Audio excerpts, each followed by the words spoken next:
Welcome to taste of India, desi రుచులకు చిరునామా. నాకు కొంచెం సెంటిమెంట్స్ ఎక్కువ అండి. అదేంటంటే ప్రతిరోజు పొద్దున్నే రాశిఫలాలు అవి చూడడం చాలా ఇష్టం అనమాట. అయితే రాశిఫలాలు చూస్తూ ఉంటే అందులో నాకు ఏమని చెప్పారంటే నీలమేఘ శ్యాముడికి దండం పెట్టుకోమన్నారు. నీలిరంగు నాకు మంచి చేస్తుందంట. అందుకే ఈరోజు పొద్దున్నే లేవగానే నీలమేఘ శ్యాముడికి దండం పెట్టుకున్నానండి. అలాగే ఒకసారి ఆకాశాన్ని చూసి కూడా నమస్కారం చెప్పుకున్నాను. గుడ్ మార్నింగ్ చెప్పాను అనమాట. ఇంకొక విషయం ఏంటంటే మనం రాజస్థానీ మార్వారి వంటలు ప్రతిరోజు చూసుకుంటున్నాం కదండి. మరి మార్వారి వంటలు కూడా చాలా చాలా బాగుంటున్నాయి కదా, ప్రతిరోజు చూస్తున్నారు కాబట్టి మీకు ఈ పాటికే అర్థమై ఉంటుందండి. ఇంకా మీకు మరొక 2 మార్వారి వంటలను ఈ రోజు నేను పరిచయం చేద్దాం అనుకుంటున్నాను. దాంతో పాటు మన గెస్ట్ ని కూడా పిలుద్దాం అనుకుంటున్నాను. ఈ పిలిచే ముందు మీకు చిన్న టాపిక్ చెప్పాలండి. ఈ రాజస్థాన్ లో ఉన్న సిటీస్ కి చాలా ఏమంటారంటే ఒక ప్రత్యేకత ఉంది. అదేంటంటే జైపూర్ అంతా పింక్ కలర్ లో ఉంటుందండి. అందుకే దాన్ని పింక్ సిటీ అంటారు. ప్రతి ఒక్కరు వాళ్ళ గోడకి సున్నాలు అంటే ఇళ్లకి పింక్ కలర్ లోనే వేస్తారంట. అంతేకాదు జోధ్పూర్ అంతా బ్లూ కలర్ లో ఉంటుందంట. ఏరియల్ వ్యూ లోంచో ఫ్లైట్ లోంచో చూస్తే జోధ్పూర్ నీలి రంగు అంటే బ్లూ కలర్ లో కనిపిస్తుంది అన్నమాట. కింద చూస్తే ఒక ఆకాశం ఉంటుంది, పైన చూస్తే కూడా ఇంకొక ఆకాశం ఉంటుంది అనమాట. అంత చక్కగా అందరూ బ్లూ కలర్ పెయింట్ వేసుకొని బ్లూ సిటీగా దాన్ని తీర్చిదిద్దారంట. అసలు ఎందుకు మరి అలాంటి విషయాలన్నీ తెలుసుకోవాలంటే మన గెస్ట్ రావాలి, చెప్పాలి. మరి గెస్ట్ ని పిలిచేద్దామా? Please welcome రేఖాజీ. ఖమాగాని మోనికా. ఖమాగాని రేఖ. మరి తెలుగులో కూడా ఒకసారి చెప్పుకుందా, తెలుగు షో కదా. నమస్తే. నమస్తే. Very good. ఖమాగాని అంటే నాకు ఏదో ఖమాన్ అన్నట్టుగా ఉంది. ఓకే, సో ఈ రోజు ఏం మార్వారి వంటలు పరిచయం చేయబోతున్నానంటే ప్యాజ్ కి కచోడి. కరెక్ట్. ఆ తర్వాత घेवर, ఈ 2 పరిచయం చేయబోతున్నాను. సో ఆ 2 మీకు ఇష్టమేనా? You like it? या मुझे बहुत पसंद है घेवर और प्याज की कचौड़ी. प्याज की कचौड़ी आप किसी भी मौसम में खा सकते हैं. जैसे आप एक बारिश का मौसम हो या तो खुशनुमा मौसम हो बहुत, तो आप कचौड़ी खाना पसंद करते हैं. आप राजस्थान में नमकीन की दुकान पे चली जाइए तो वहाँ पे प्याज की कचौड़ियाँ आपको मिलती हैं. प्याज की कचौड़ियाँ जरूर मिलेंगी आपको थ्रू आउट द ईयर. बिल्कुल. ఓకే, ప్యాజ్ కి కచోరీ తనకు చాలా ఇష్టం అంట. రాజస్థాన్ ఏ దుకాణంకి వెళ్ళినా అంటే నమ్కీన్ దుకాణాలు అనమాట, చిన్న చిన్న స్టాల్స్ లాగా ఉంటాయండి, అక్కడ చాలా బాగుంటాయి అనమాట. అలా ఏ స్టాల్ కి వెళ్ళినా సరే ఈ ప్యాజ్ కి కచోరీ అన్నది దొరుకుతుంది. వాళ్ళ ఫేవరెట్ ఫుడ్. వర్షాకాలం ఎండాకాలం ఏ కాలంలో వెళ్ళినా సరే రెడీగా వేడివేడిగా మనకి చేసి పెట్టేస్తారనమాట. అంత చక్కగా ఉంటుంది, అందరూ ఇష్టపడతారు. సో మరి అంత ఫేమస్ అంత టేస్టీ డిష్ ని ఈ రోజు నేను టేస్ట్ ఆఫ్ ఇండియాలో మీకు పరిచయం చేయబోతున్నాను. సరే, మరి ఇంతకీ అది బ్లూ సిటీ ఎందుకైందో తెలుసుకుందాం. దీని కూడా blue colour sorry. Very good. So what I want to ask you is in Rajasthan there is a city which is in blue color. Can you tell something about that? हाँ, आप शायद Jodhpur city की बात कर रही हैं. हाँ, हम उसे नीली सिटी बोलते हैं और आप उसे लेक सिटी भी बोल सकते हैं क्योंकि वहाँ पे काफी सारी लेक हैं जो काफी फेमस है. वहाँ पे बावड़ियाँ होती हैं जिसमें पानी भरा होता है. राजा महाराजाओं ने उसे पानी कंजर्व करने के लिए बनाया था. जैसे मैंने आपको पहले ही बताया था कि वहाँ पे पानी की कमी रहती है तो राजा महाराजा बावड़ी बना देते थे, टांके बनवा देते थे जिसमें पानी सेव करके रखते थे. अब चूंकि वहाँ पे पानी आ गया है और वहाँ पे ज्यादा पानी की कमी नहीं होती है, फिर भी उन बावड़ियों का प्रयोग होता है जिसकी वजह से उसे नीली सिटी और आप बोल सकते हैं कि लेक सिटी भी बोलते हैं. ఓకే, ఎందుకంటే ఒకప్పుడు రాజులు నీళ్లు తక్కువగా ఉన్నాయని అక్కడ నీళ్లని చిన్న చిన్న చెరువులో లేక్స్ లోని స్టోర్ చేసేవారటండి. మనం మహా అయితే ఇంట్లో ఒక టబ్బో లేకపోతే ఒక చిన్న ట్యాంకో లేకపోతే టెర్రస్ పైన ఒక ఓవర్ హెడ్ ట్యాంకో కట్టించుకుంటాం. కానీ అక్కడ మహారాజులు తెలివైన వాళ్ళు అనమాట. వాళ్ళకి నీళ్లు దొరకవు కాబట్టి పెద్ద పెద్ద లేక్స్ ని సృష్టించి అందులో నీళ్లు వేసి అంటే చెరువుల్లోని నీళ్లు వేసి దాచిపెట్టి అది ప్రజలకు ఇచ్చేవారంట. మరి పైనుంచి చూస్తే నీళ్లు ఎలా కనిపిస్తాయి? బ్లూ కలర్ లో కనిపిస్తాయి కదా. అందుకే ఆ సిటీ అంతా బ్లూ కలర్ లోకి మార్చేసి బ్లూ సిటీగా తయారు చేసుకున్నారు. అంతేకాకుండా ఇంకా ఏమైనా చెప్తామేమో విన్నాం, నాకు కూడా తెలీదు. और क्या स्पेशल है वहाँ पे, कौन सा फेस्टिवल मनाते हैं? देखिए वहाँ पे अगर हम राजस्थान की बात करें तो पूरे राजस्थान में सावन का महीना खास होता है. महिलाओं के लिए सावन में तीज काफी महत्व रखता है. सावन का महीना होता है और तीज का त्योहार होता है जो महिलाओं के लिए काफी खास होता है. इसी में करवा चौथ का भी त्योहार आता है. करवा चौथ అంటే చాలా విషయాలు గుర్తొచ్చాయి. మనం వంట చేస్తూ మాట్లాడుకుందాం. Let's start the recipe. Okay, ప్యాజ్ కి కచోరీ.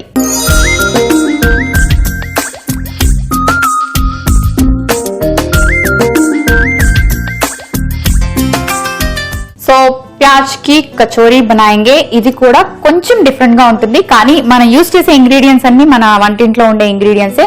చాలా ఈజీ ప్రొసీజర్. కాకపోతే కొంచెం మీరు అలా కన్నేసారనుకోండి, ఇలా మీకు వచ్చేస్తుంది అనమాట. చాలా ఈజీగా నేర్చుకోవచ్చు. సో మనం స్టార్ట్ చేసే ముందు ఈ బౌల్ ఇద్దాం దీనికి. ఇస్మే ఆప్ తోడా ఏ ఆటా మిక్స్ కీజియే. మైదా తీసుకున్నానండి, నెయ్యి తీసుకున్నాను. మైదా నెయ్యి మనం ఆ బౌల్లో వేసుకొని పూరీ పిండి ఎలా కలుపుకుంటామో అలా కలుపుకొని పెట్టుకోవాలి. సో తను పూరీ పిండి కలిపే లోపు నేను ఇటువైపు కచోడీలోని స్టఫింగ్ కి ఒక ప్రిపరేషన్ ఉంటుంది, అది తయారు చేస్తాను.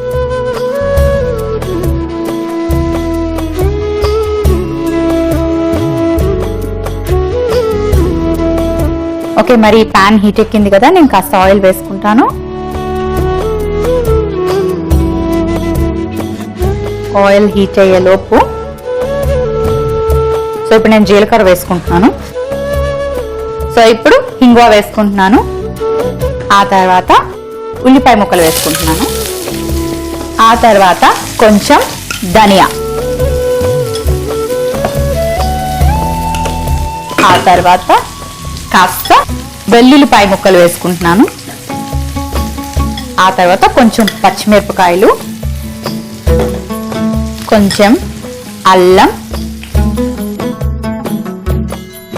సో ఇది కొంచెం కుక్ అవ్వాలండి. మరి రెడీ రెడీ ఓకే.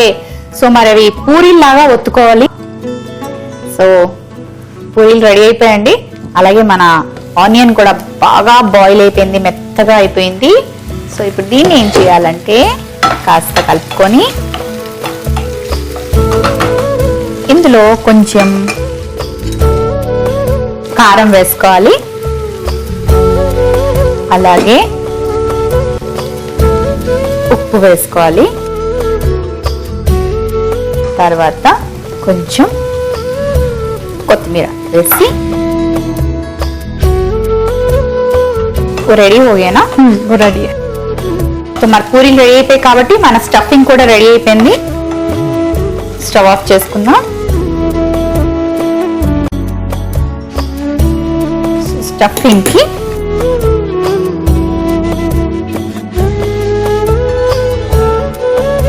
పూరి మీద డాల్దా. చూసారు కదండి, ఈ పూరీల్ని ఇలా తీసుకొని దీని మీద మనం ఆల్రెడీ ప్రిపేర్ చేసి పెట్టుకున్న ఈ స్టఫింగ్ ని ఇలా వేసుకోవాలి. ఓకే, ఇలా వేసుకున్నాక రౌండ్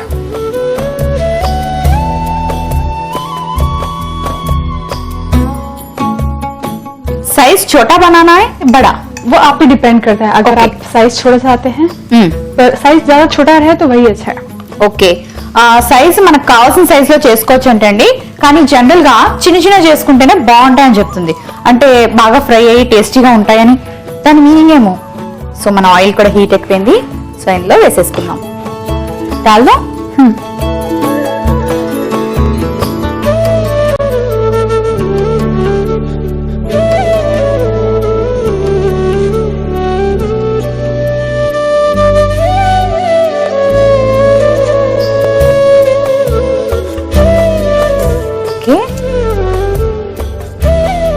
ఓకే, సో మరి అవి ఫ్రై అవుతున్నాయి కదా. हम जब तक इसे फ्राई करेंगे तब तक जब तक इसमें ब्राउन आपको दिखने लगे, क्योंकि अगर जब तक ब्राउन नहीं होगा तब तक ये कच्चा ही रहेगा. ఓకే, సో సేమ్ అండి, గోల్డెన్ బ్రౌన్ కలర్ వచ్చేదాకా ఫ్రై చేసుకోవాలి. మనం ఎంత బాగా ఫ్రై చేసుకుంటే జాగ్రత్తగా లోపల ఉన్న స్టఫింగ్ తో పాటు అది బాగా బాయిల్ అయ్యి టేస్టీగా ఉంటుంది. ఒకవేళ పైన కానీ బ్రౌన్ కలర్ రాకపోతే ఇంకా పచ్చిగా ఉందని అర్థం. మైదా పిండి కదా, కొంచెం టైం పడుతుంది. ఓపిక్గా బ్రౌనిష్ కలర్ వచ్చేదాకా జాగ్రత్తగా మీడియం ఫ్లేమ్ లోని ఫ్రై చేసుకోండి. సో కచోరీలు రెడీ అయిపోయాయి.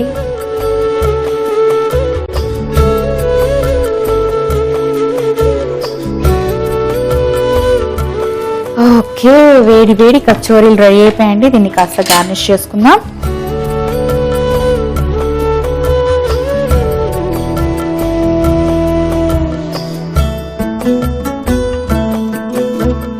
చూసారు కదండి, ప్యాజ్ కి కచోరీ రెడీ అయిపోయింది. మరి దీని టేస్ట్ చూసే ముందు దీనికి కావాల్సిన పదార్థాలు, తయారీ విధానం మరోసారి చూసేయండి. ప్యాజ్ కి కచోరీకి కావలసిన పదార్థాలు: ఉల్లిపాయలు 2, మైదా 2 కప్పులు, నెయ్యి 1/2 కప్పు, జీరా 1 టీ స్పూన్, ఇంగువ చిటికెడు, ధనియాలు 2 టీ స్పూన్, ఉప్పు తగినంత, వెల్లుల్లి 4, అల్లం ముక్కలు 1 టీ స్పూన్, పచ్చిమిర్చి 3, కారం 3 టీ స్పూన్లు, కొత్తిమీర కొద్దిగా, నూనె డీప్ ఫ్రై కి సరిపడేంత. ప్యాజ్ కి కచోరీ తయారు చేసుకునే విధానం: ముందుగా ఒక బౌల్లో మైదా నెయ్యి వేసుకుని పూరి ముద్దలా కలిపి పెట్టుకోవాలి. ఒక కడాయిలో నూనె వేసుకుని జీలకర్ర, ఇంగువ, ఉల్లిపాయ ముక్కలు, ధనియాలు, వెల్లుల్లి, పచ్చిమిర్చి, అల్లం, కారం, ఉప్పు, కొత్తిమీర వేసి బాగా వేయించుకోవాలి. ఆ తర్వాత పూరి ముద్దను చిన్న చిన్న పూరీలాగా ఒత్తుకొని ఉల్లిపాయ మిశ్రమాన్ని స్టఫింగ్ చేసుకోవాలి. స్టఫ్ చేసుకున్నాక దాన్ని రోల్ చేసి డీప్ ఫ్రై చేసుకుంటే ఎంతో రుచికరమైన ప్యాజ్ కి కచోరీ రెడీ.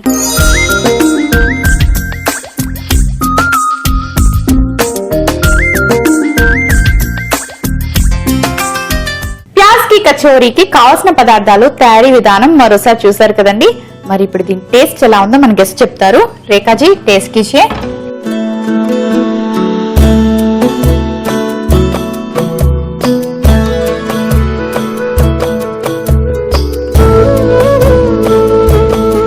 अभी टेस्ट कीजिए, बहुत टेस्टी है.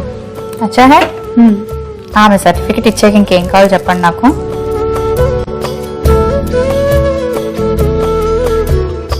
సమోసాలు తిని ఎవరికైతే బోర్ కొట్టిందో, ఒక variety snack tea time, evening time తినాలి అనుకుంటున్నారో వాళ్ళకి ఈ ప్యాజ్ కి కచోరీ చాలా బాగుంటుందండి. కొంచెం దగ్గరగా ఉండే రెసిపీ, అలాగే చాలా ఫాస్ట్ గా ప్రిపేర్ చేసుకోగలిగిన రెసిపీ అన్నమాట. సో తప్పకుండా ఈసారి ప్యాజ్ కి కచోరీ ట్రై చేయండి. చాలా టేస్టీగా ఉంది, డిఫరెంట్ గా ఉంది, అండ్ ఈవినింగ్ స్నాక్ కి చాలా బాగుంటుంది. సో నెక్స్ట్ నేను పరిచయం చేయబోయే ఐటమ్ ఏంటంటే ఘీవర్. ఇది ఒక స్వీట్. మరి ఈ స్వీట్ గురించి మన రేఖ ఏమంటుందో విందాం. रेखा, घेवर एक स्वीट है, तो और कौन सा स्वीट बनता है राजस्थान में, और कौन सा स्वीट फेमस है? जैसे राजस्थान में गुजिया आप ले लीजिए, मावे की कचौड़ी बनती है. मावे की कचौड़ी बहुत ही फेमस है यहाँ पे. और रबड़ी मलाई हो गई, वहाँ पे दूध की सारी चीजें, दूध की मलाई और उसमें मालपुआ बहुत ही फेमस है. और वहाँ पे सबसे ज्यादा फेमस घेवर ही होता है. तो आज हम घेवर जरूर सीखेंगे बनाना. ఓకే, సో గేవర్ చాలా ఫేమస్ అంటండి. అలాగే మాల్పోహా స్వీట్ కూడా చాలా బాగుంటుంది. నాకు చాలా బాగా వచ్చు. నేను ఒక 15 మినిట్స్ లో చేసేయగలను అనమాట. సో మీరు కూడా మాల్పోహా ఇష్టం అనుకుంటే ట్రై చేయండి. అలాగే రబడీ కూడా చాలా బాగుంటుంది. ఎంత బాగుంటుందంటే నేను మాటల్లో చెప్పలేను. అది కూడా ట్రై చేయండి. అది కూడా one of my favourite sweet.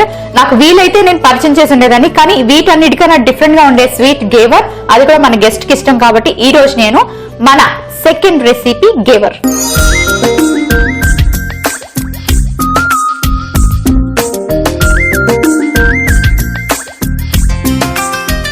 మరి ఇప్పుడు గేవర్ తయారు చేసి చూపించడానికి నేను రెడీగా ఉన్నానండి. అలాగే మన గెస్ట్ కూడా టేస్ట్ చేయడానికి రెడీగా ఉన్నారు. మరి మీరు కూడా నేర్చేసుకోండి. ఇది చాలా డిఫరెంట్ ప్రొసీజర్.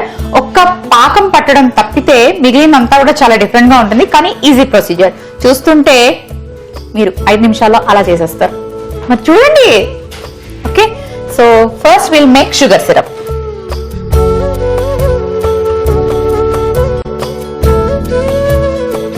ఇది మీ అందరికీ వచ్చండి. మనం ఎన్నో స్వీట్స్ కి పాకం పెట్టుకుంటాం కదా. అంటే మీరు ఇప్పుడు అడగచ్చు, లేత పాకమా గట్టి పాకమా అని. ఇది లేత పాకమే అని చెప్పాలి. ఎందుకంటే గట్టి పాకం అంటే మనకి మరీ గట్టిగా వచ్చేస్తాయి కదా స్వీట్లు. ఇది అలా సాఫ్ట్ గా ఉంటుంది అనమాట. సో మెత్తటి పాకమే. చూసారు కదా, 1 కప్పు షుగర్ వేసుకుంటున్నాను. 1 కప్ పానీ डाल दो और मिक्स करते रहना. ఓకే, ఇప్పుడు పాకం తను చేస్తూ ఉంటుంది. నేను డిఫరెంట్ ప్రొసీజర్ అని చెప్పాను కదా. అదేంటంటే మనం 1 కప్పు మైదా పిండి తీసుకుంటున్నాం ఒక బౌల్లోకి.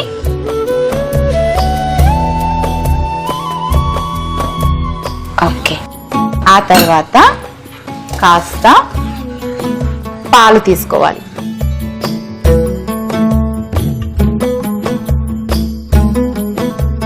తీసుకొని ఇలా మిక్స్ చేసుకోవాలి. సో మిక్స్ చేసుకునేటప్పుడు చూసుకుంటూ పాలు వేసుకోండి. ఎక్కువ అయిపోయాయి అనుకోండి మరీ జారుగా అయిపోతుంది. సో మనకి కావాల్సిన కన్సిస్టెన్సీ రాదనమాట. మనకి ఎంత కావాలో అంత జారుగా రాదు. మరీ లూజ్ అయిపోయినా ఇది రాదు, ఈ స్వీట్ రాదు. అలాగే మరీ టైట్ గా ఉన్నా మనకి స్వీట్ కుదరదు. సో చూసుకుంటూ వేసుకోవాలి.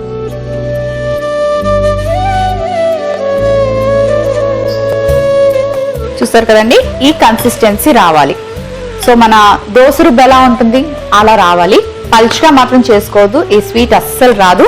అలాగే లంప్స్ లేకుండా కొంచెం టైం స్పెండ్ చేసి బాగా మిక్స్ చేసుకోండి. ఓకే, రెడీ అయిపోయిందండి. ఇది రెడీ అయ్యాక ఏం చేయాలంటే కాస్త నెయ్యి కూడా వేసుకోవాలి.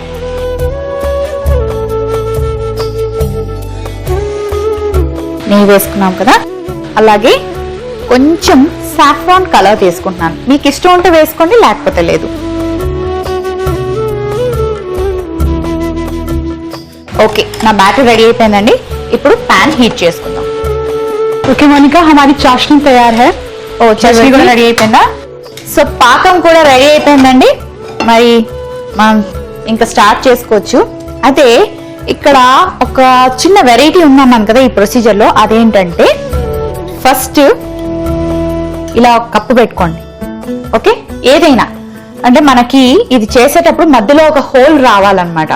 దానికి సరిపడే కప్పు మీ ఇంట్లో ఏదైతే సైజు ఉందో అది పెట్టుకోండి. అది చిన్నది కావచ్చు, పెద్దది కావచ్చు, మీ ఇష్టం. నేనైతే ఈ కప్ ని యూజ్ చేస్తున్నాను.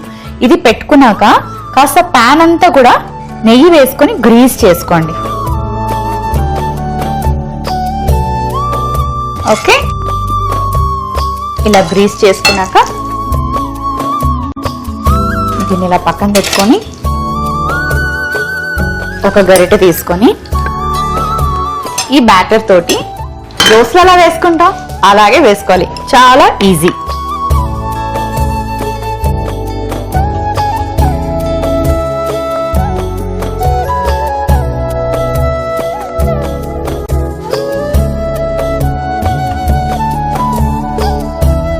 చూసారు కదా, మీకు ఏ సైజ్ లో కావాలనుకుంటే ఆ సైజ్ లో తయారు చేసుకోవచ్చు, మీ ఇంట్లో ప్యాన్ బట్టి. సో మీకు చిన్నది కావాలనుకుంటే చిన్న ప్యాన్ లో తయారు చేసుకోండి. అండ్ ఇది ఫ్రై అవుతున్నప్పుడు ఏం చేయాలంటే ఇంకాస్త గీ మీరు పక్కన రెడీ చేసి పెట్టుకోవాలి. ఇందులో మనం ఎక్కువ గీ యూజ్ చేస్తాము. సో ఈ గీని ఇందులో మనం కరిగించుకుందాము. ఇలా తయారు చేసుకోవడానికి ఇది ఒక ఈజీ ప్రొసీజర్ అన్నమాట. లేదు ముందే హీట్ చేసి పక్కన గీ రెడీగా పెట్టుకుంటే పెట్టుకోవచ్చు. దీని మీద ఇలా గీ వేసుకోవాలి. మీరు ఎంత వేసుకోగలిగితే అంత వేసుకోండి. ఇది ప్యూర్ ఘీ స్వీట్. ఓకే, ఇది ఫ్రై అవ్వడానికి మనకు ఒక 2 minutes టైం పడుతుందండి. ఎందుకంటే అది నేను కొంచెం మందంగా తయారు చేశాను కదా. సో ఇప్పుడు దీన్ని రివర్స్ చేసుకుందాం.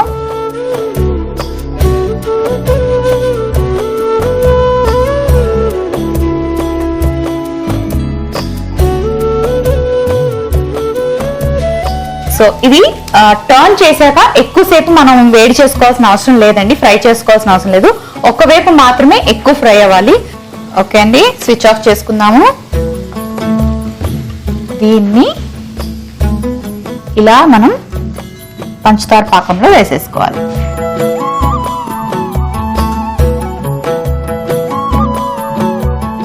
ఇప్పుడు అదొక 2 నిమిషాలు అందులో నానాక దానికి పాకం బాగా పట్టాక మనం సర్వింగ్ బౌల్లోకి తీసుకుందాం.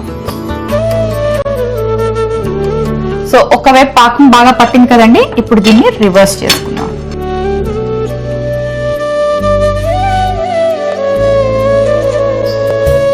చాలా సాఫ్ట్ గా అయిపోయింది. దీన్ని సర్వింగ్ ప్లేట్ లోకి తీసుకుందాం.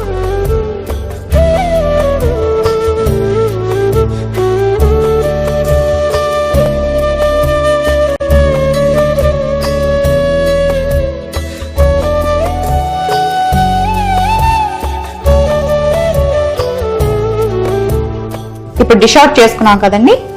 దీని మీద ఏం చేయాలంటే ఒక స్పూన్ తీసుకొని మన షుగర్ సిరప్ ఏదైతే ఉందో దాన్ని ఇలా వేసుకోవాలి. ఆ తర్వాత డ్రై ఫ్రూట్స్ తో గార్నిష్ చేసుకోవాలి. బాదం, పిస్తా. ఇప్పుడు నేను ఏం వేసుకున్నానంటే బాదం వేసుకున్నాను, పిస్తా వేసుకున్నాను, ఇలాచీ పౌడర్ వేసుకున్నాను. వేసుకొని దీన్ని గార్నిష్ చేసుకున్నాను. ఆ తర్వాత ఫినిషింగ్ ఏంటంటే కొంచెం సాఫ్రాన్ కూడా వేద్దామండి. చూసారు కదండి, ఈజీగా ఉంది. కాకపోతే కొత్త వాళ్ళకి కొంచెం వింతగా అనిపిస్తుంది, కానీ చాలా చాలా ఈజీ ప్రొసీజర్. జస్ట్ 10 minutes ఏమో స్పెండ్ చేశానండి నేను, చాలా ఫాస్ట్ గా అయిపోయింది. సో మరి ఈ గీవర్ ని మేము టేస్ట్ చూసే ముందు దీనికి కావాల్సిన పదార్థాలు, తయారీ విధానం మరోసారి చూసేయండి. గీవర్ కి కావలసిన పదార్థాలు: మైదా 2 కప్పులు, నెయ్యి 1 కప్పు, పాలు 1/2 cup, food colour 1/2 teaspoon, పంచదార 2 కప్పులు, యాలకుల పొడి 1 టీ స్పూన్, బాదం ముక్కలు 1 టీ స్పూన్, పిస్తా 1 టీ స్పూన్, కుంకుమ పువ్వు చిటికెడు. గీవర్ తయారు చేసుకునే విధానం: ముందుగా ఒక పాన్ లో పంచదార నీళ్లు పోసుకుని పాకం పెట్టుకోవాలి. ఆ తర్వాత ఒక బౌల్లో మైదా పాలు వేసుకుని థిక్ బ్యాటర్ లాగా రెడీ చేసుకోవాలి. ఇందులో కొంచెం నెయ్యి, సాఫ్రాన్ కలర్ కూడా వేసి బాగా కలుపుకోవాలి. మరో పాన్ లో చిన్న బౌల్ అమర్చుకుని చుట్టూ నెయ్యి అప్లై చేసుకోవాలి. ఆ తర్వాత మనం తయారు చేసుకున్న బ్యాటర్ ని ఆ బౌల్ చుట్టూ వేసుకోవాలి. అలా ఒత్తుగా వేసుకున్నాక దాన్ని 2 పక్కలా కాల్చుకోవాలి. ఆల్రెడీ రెడీ చేసి పెట్టుకున్న పాకంలో వేసి కాసేపు నాననివ్వాలి. ఆ తర్వాత సర్వింగ్ ప్లేట్ లోకి తీసుకొని ఆ తర్వాత బాదం, పిస్తా, యాలకుల పొడి, సాఫ్రాన్ తో గార్నిష్ చేసుకుంటే ఎంతో రుచికరమైన గీవర్ రెడీ.